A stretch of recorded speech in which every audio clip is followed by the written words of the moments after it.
喜欢周老师频道，请按赞、分享，或者是加入成为学员。学员限定影片将使你的国文更上一层楼哦！等等等等，还有周老师最新出的经典古文阅读指南，马上扫描 QR Code 购买吧。Hello， 各位同学大家好，欢迎收看今天的考试考什么？在几个月后就要统测了，那我相信很多的高职生都想要趁最后几个月的时间再拼拼看嘛。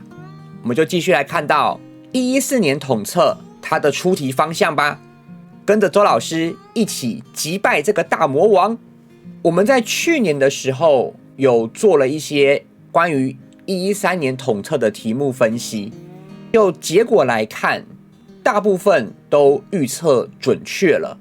课内的课文比重在113年统测来讲，有8题是直接相关的。第二点，去年的统测贾探春并没有考，那台美简碎片有出现3题。推论题，它在考卷当中，它还是有一定的比例啊。从113年的统测来看，它把推论跟图表有的时候会把它结合在一起考。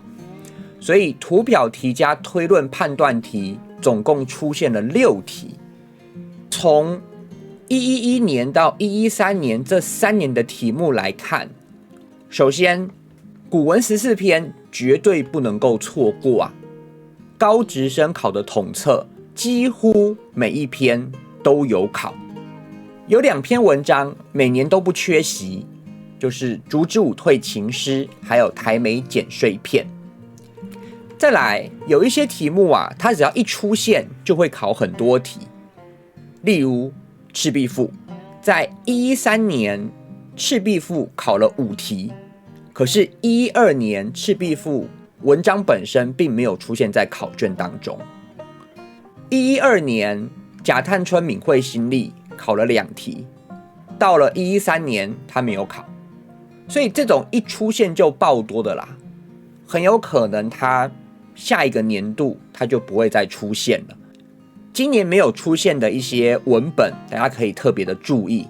第一个就是贾探春，第二个就是梦溪笔谈。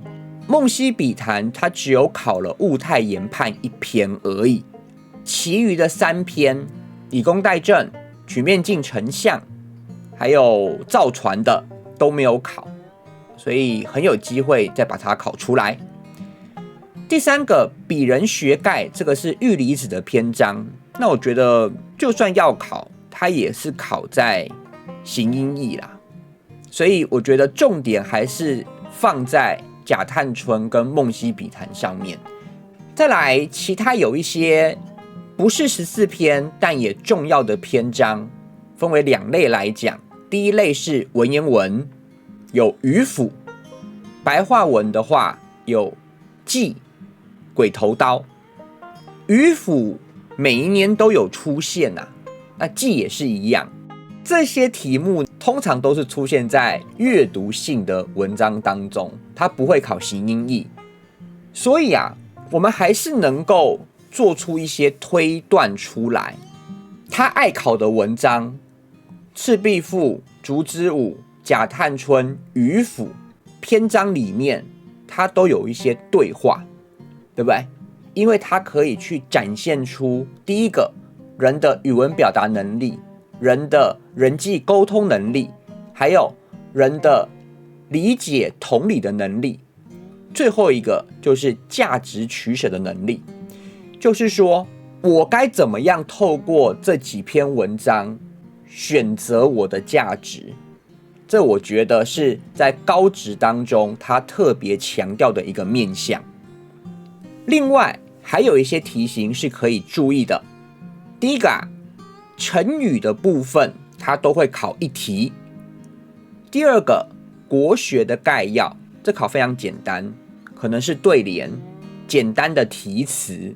第3个基本的儒道思想，它不会考诸子百家它只会考儒道2家的思想而已。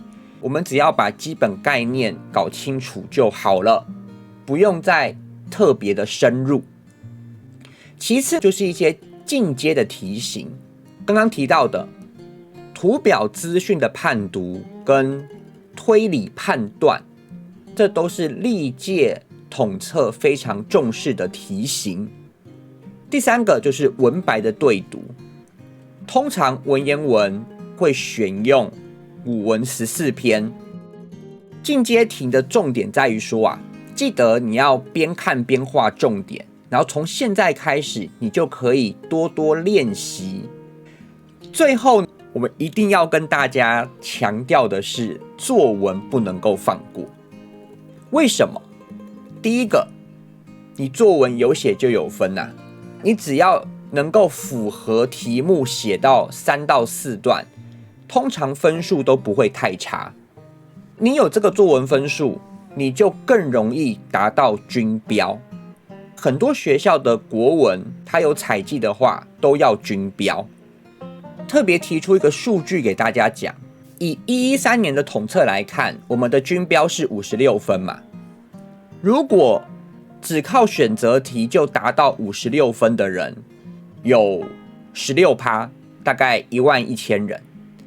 可是加上作文之后达到56分的人，就有31500人。当你有写作文，你的分数就会大幅的提升。